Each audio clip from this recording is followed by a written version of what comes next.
কোনো এক বৃষ্টি ভেজা সকালে সাংহাই শহরের এই রাস্তাটা ধরে যাচ্ছিলাম। সাংহাই শহরটা অনেক গোছানো, রাস্তার দুপাশে সারি সারি গাছ লাগানো এবং অনেক জায়গাতে ফুলের বাগানও করা। সাথে ছিল আমার বান্ধবী, ওর অফিসে আমাকে নিয়ে যাচ্ছিল। সাংহাই শহরের সব গাড়ি বাম দিক দিয়ে চালিত হয়, আর আমরা এখানে দাঁড়িয়ে পড়েছিলাম কারণ সামনে রেড লাইট জ্বলছিল। পুরো শহরটাতে যখন গাড়ি চলে বা ট্রাফিকে যখন গাড়ি আটকায়, তখন কোনো ধরনের কোনো হর্ন শুনতে পাবেন না। সময়টা খুব সম্ভবত ছিল ডিসেম্বরে, তখন শীত পড়ে গেছে, কিন্তু গুড়ি গুড়ি বৃষ্টি হচ্ছিল সেদিন।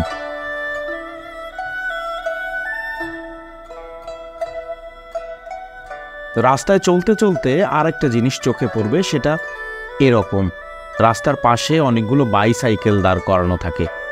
সাংহাই শহরে আমি যতদিন চলাফেরা করেছি, কোনো ধরনের কোনো আধুনিক বাইক বা সুপার বাইক ধরনের কোনো বাইক আমার চোখে পড়েনি।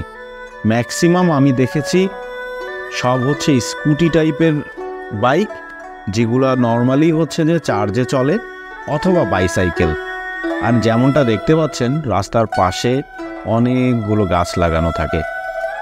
খুবই পরিপাটি, সুন্দর, গোছানো এবং পরিষ্কার একটা শহর।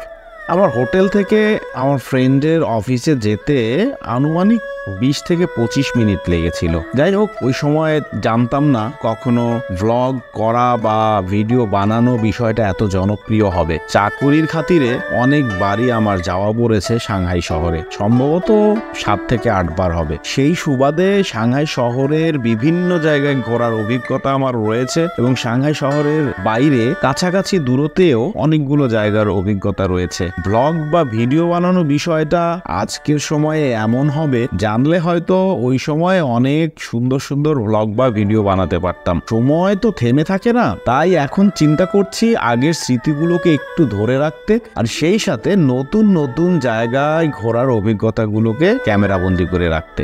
সবাই ভালো থাকবেন, চ্যানেলকে সাপোর্ট করে পাশে থাকবেন। ধন্যবাদ।